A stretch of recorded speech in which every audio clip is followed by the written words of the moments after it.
বন্ধু বেকার তো আছি, কি করা যায়? বন্ধু ব্যবসা ধরি। কিসের ব্যবসা? আমের ব্যবসা। আম কোথায় পাবো? চলো ওইদিকে আম বাগান আছে, যাই। চলো যাই।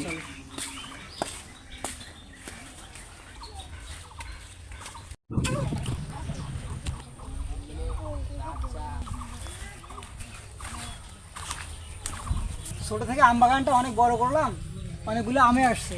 এবার আমের যে ব্যবসা দেখতেছি, মনে হয় না তেমন একটা সুবিধার টাকা পাওয়া যাবে। তারপর দেখা যাক, অনেক ভালো আম আসছে, এবার কীরকম ফলন পাওয়া যায়। আম বাগান কার মানে? আম বাগানের নিচে আমি দাঁড়াই আছি, তার মানে আমার আম বাগান হবে। তোমরা কেরা বাপু? আমার আম বাগানের নিচে কি? আমরা আম কিনতে আসছি। আম কিনতে আসছো? কই থেকে আসছো? এই সামনে থেকে আসলাম, বাগান দেখলাম। তো আম তো নিবা? হ্যাঁ। তো আম নেওয়ার আগে কিছু কথা বলি। আমার আম নিতে হলে আগে কিছু শর্ত আছে। বলেন। শর্ত হইতেছে, আম দেখার পর তোমরা না করতে পারবে না বাপু। আর তারপর? আমার আমের কোয়ালিটি কিন্তু অনেক ভালো, বুঝছো? তো আম দেখার পর বলবা আম ভালো লাগে নাই, আমি এত ঘোরাঘুরি করবো, পরে কিন্তু বলতে পারবো না যে আমরা আম নিব না। আচ্ছা, আমরা আম দেখি নিব আমরা। আচ্ছা চলো, তোমাদের আমার বাগানটা আগে ঘুরে ঘুরে দেখাই, তারপরে আম নিবা। আচ্ছা চলেন। বাপু, এই গাছটা দেখতেছো না? এই গাছের নাম হচ্ছে শরীফুল 273। এই গাছের নাম দেওয়ার পিছনে আমার একটা কারণ আছে। কি কারণ? যখন আমি আমার পাশের বাসার একজনের কাছ থেকে আমের গাছটা চুরি করে নিয়ে আসছিলাম না, সে চুরি করে নিয়ে আসার পর এটাকে আমার খরচ বড় সবগুলো মিলে 273 টাকা পড়ছে। এই জন্য এই গাছের নাম রাখছি আমি শরীফুল 273। তো এই গাছের আমগুলো দেখো, অনেক সুন্দর সুন্দর আম এই জায়গায় আমার হয়েছে।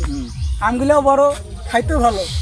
এখন আমি এই আমগুলো বেচবো, বলো কত করে দিবা? কিভাবে নিবেন আম? তুমি যেভাবে নিবা আমি সেভাবেই দিব। কি মাপে দিবেন? আমি ওজন মাপে দিব। তো বলো কত করে দিতে চাও? আপনি বলেন আগে। আমি তো 200 করে নিব, তুমি কত করে দিবা? এখন কও বাপু, কত করে দিবা? আমি 100 করে দিব। কি কও বাপু, এত কষ্ট করে আমি এই আমের গাছ বানাইলাম, এত বড় একটা বাগান করলাম, আর তোমাকে আমি 100 টাকা করে দিব? আচ্ছা 120 করে নেবেন। না বাপু, হইতেছে না। দেখতেছো তো আমার কোয়ালিটিগুলো কত ভালো, আর তোমাকে আমি 100 করে কখনোই দিব না।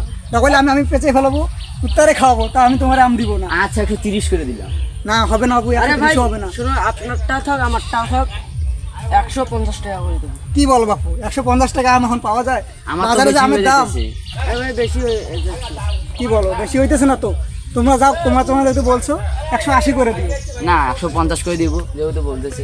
কি বলো বাপু, তোমরা তো ভেজাল লাগাইছো, এমনি করে হয়?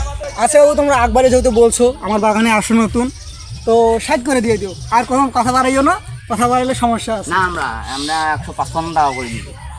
আচ্ছা বাবু, যেহেতু বলছো থাক, এই গাছের আমটা নিয়ে যাও।